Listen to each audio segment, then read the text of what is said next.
4 ఏళ్లు నిండింది. ఇది కాకతీయ పౌరుషాల గడ్డ, ఇది కాళోజీ ఆత్మ గౌరవ గడ్డ, జయశంకర్ సారు పుట్టిన గడ్డ ఈ ఓరుగల్లు. పోరాటాల విల్లు ఎక్కుపెడితే ఓరుగల్లు ద్రోహులకు గుండె జల్లుమంటది. అది మనం తెలంగాణ ఉద్యమంలోనే చూసిన విషయం కూడా నేను మీకు గుర్తు చేస్తా ఉన్నా. నర్సంపేట నుంచి ఇప్పుడే గౌరవనీయులు గౌరవ పెద్దలు రైతు మా గోపాలన్న మాట్లాడిండు. మా పెద్ద సుదర్శన్ రెడ్డి గారు మా సోదరుడు, వారిని ఆహ్వానిస్తే ఇక్కడికి వచ్చినారు. గోపాలన్న మాట్లాడితే మీ కేరింతలు, మీ చప్పట్లు వింటే నేను మధుసూదనాచారి గారు అనుకుంటా ఉన్నాం. ఇక మనం ఎవ్వరు మాట్లాడే అవసరం లేదు. రైతుల గుండెల్లో ఉన్న మాట గోపాలన్న చెప్పిండు అని చెప్పి మేము మాట్లాడుకుంటా ఉన్న పరిస్థితి మీ అందరికీ యాదికుండాలి. తెలంగాణ ఉద్యమ సమయంలో కూడా వరంగల్ ఎట్లా కదం దొక్కిందో మీ అందరికీ గుర్తున్నది.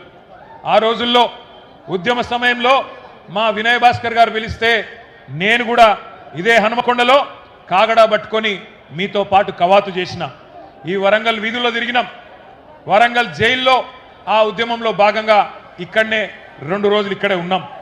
ఏ పని ఇక్కడ మొదలుపెట్టినా విజయవంతమవుతుందనేది కేసీఆర్ గారి యొక్క నమ్మకం, కేసీఆర్ గారి యొక్క విశ్వాసం. అందుకే మహాగర్జన పెట్టిన రజతోత్సవ సభ మొన్న ఎల్కతుర్తిలో వరంగల్ అంటుకొని పెట్టిన వరంగల్ ఎంచుకోవడానికి కారణమే మరి మీ మీద ఉన్న విశ్వాసం. ఎందుకు పెట్టుకున్నాం మరి సదస్సు ఈరోజు, ఎందుకు కలుసుకున్నాం ఈరోజు ఇంతటి ఎర్రటెండలో?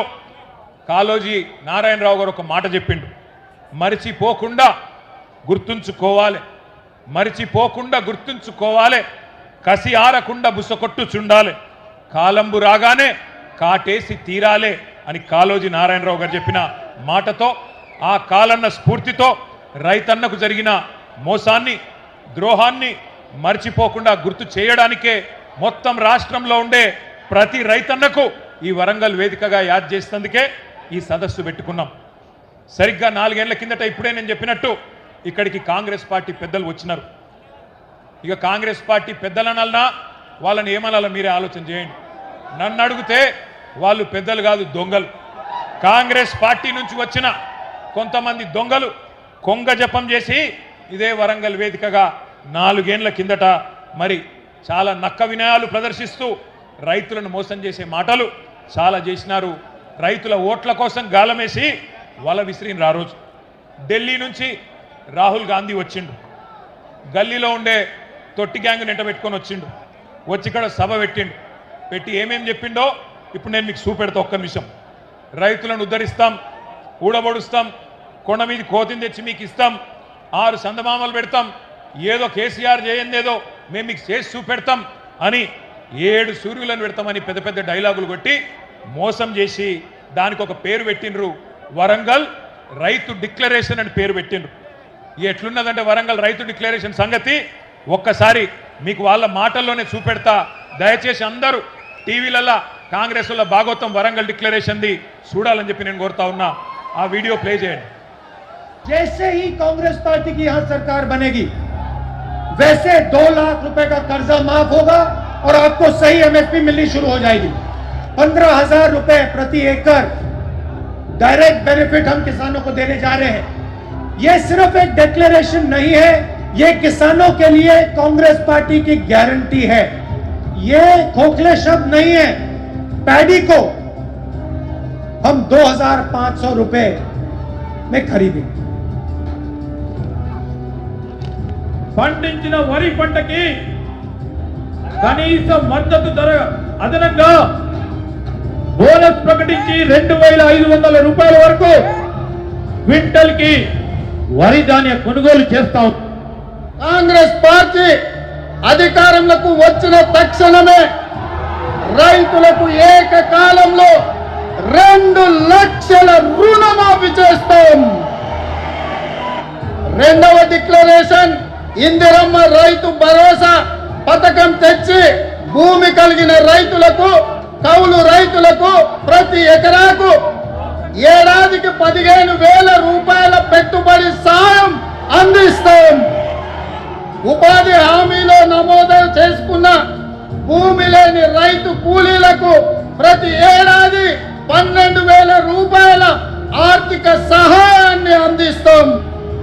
రైతులు పండించిన పంటలకు ఉదాహరణ వరి, పత్తి, మిర్చి, ఉప్పు పసుపు ఇలా అన్ని పంటలకు మెరుగైన గిట్టుబాటు ధర ఇచ్చి చివరి గింజ వరకు కాంగ్రెస్ పార్టీ కొనుగోలు చేస్తుంది.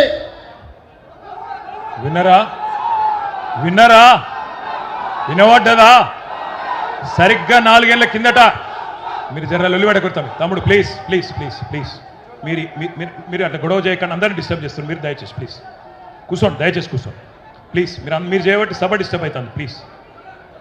సరిగ్గా 4 ఏళ్ల కిందట కాంగ్రెస్ పార్టీ నాయకులు రాహుల్ గాంధీ, ఇయాలటి ముఖ్యమంత్రి రేవంత్ రెడ్డి, ఇయాలటి మంత్రులు అందరూ చెప్పిన మాటలు మీరు విన్నారు. అవి వింటుంటే నాకు ఎట్లా అనిపిస్తుందంటే 1000 ఎలుకలు తిన్న పిల్లి కాశీకి పోయినట్టు, 100 గొడ్లను తిన్న రాబందు గోపూజ చేసినట్టు వరంగల్ రైతు డిక్లరేషన్ అని చెప్పి ఒక పత్రాన్ని విడుదల చేసినారు.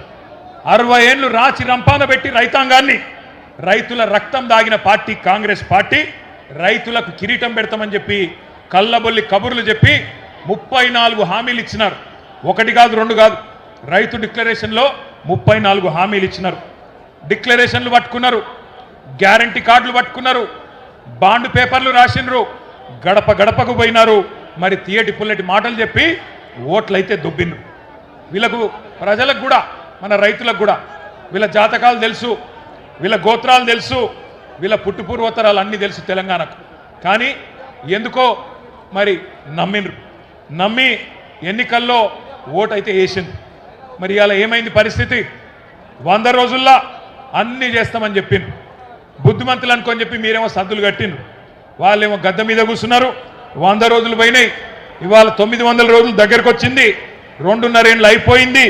ఏమైందిరా అయ్యా రైతు డిక్లరేషన్ అంటే? ఇవాళ లేదు, ఉప్పురాయి లేదు, ఎక్కడ సడి లేదు, సప్పుడు లేదు. ఎన్నికలకు ముందేమో వరాల వాన కురిపించిండ్రు, ఇవాళ మాత్రం దున్నపోతు మీద వాన పడ్డట్టే మాట్లాడిన ఒక్క మాట లేదు. ఒక్కటంటే ఒక్కటి వాళ్ళు ఇచ్చిన హామీ, 34 హామీలు ఇస్తే డిక్లరేషన్లో ఒక్కటంటే ఒక్కటి కూడా అమలు కాలే. అయిందా కాదా మీరే చెప్పాలని చెప్పి నేను కోరుతా ఉన్నా.